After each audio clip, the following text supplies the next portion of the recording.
Since Yahweh was also called El Shaddai, Okay. did the Israelites, under the influence of Canaanites, did they think of Baal as El's or Yahweh's So, vice okay, so regent? did Yahweh have a vice regent, basically, is the question. Okay. I don't, there's no evidence of anything like that in the Old Testament.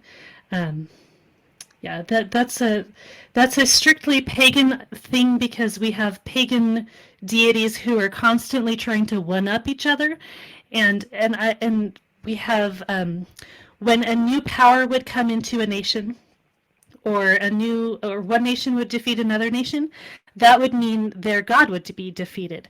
So if somebody came into a new nation or a new city and they said, well, now we're setting up a new center of power, we're going to bring our god with us, so we're displacing the old god, right? So that's kind of what's going on in that pagan literature where we have vice regents and gods defeating other gods. It's this mirroring that's going on where what's going on the earth is what's going on in the heavens. But in the pagan world, it's like such a direct imagery because the gods act exactly like humans do. Whereas there in the Bible there is that mirroring that's going on, but Yahweh isn't acting like humans act, right? He's beyond us and he's the creator, so there's a very different way of mirroring that's going on in the Old Testament. So we don't have anything like vice regency in the Old Testament for Yahweh, but we do have that kind of thing going on in the pagan world all the time.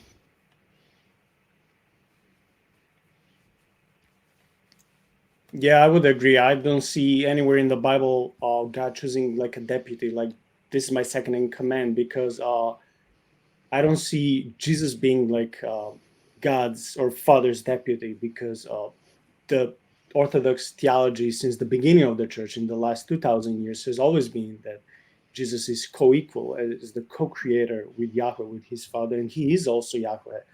When you compare again the Old Testament, New Testament, and their powers, their attributes, their spheres of influence, so many verses confirm this. Okay, well, thank you for answering Okay, that. so hang on. I just thought of one thing that might fit that model slightly, and that's in Daniel 7, where we have the Ancient of Days and the Son of Man. Um, but the Son of Man isn't suddenly going to replace the Ancient of Days as the ruler.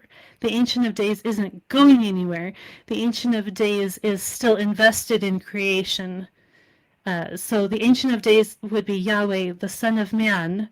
We know that Jesus took on that imagery of himself. So that's a messianic thing. So we have the Messiah who's going to come, and that's the thread of the Messiah that goes through Scripture. But that's not what we have with Baal and the vice regency, right? Baal isn't trying to save humanity. He just wants to be the top dog on the pile.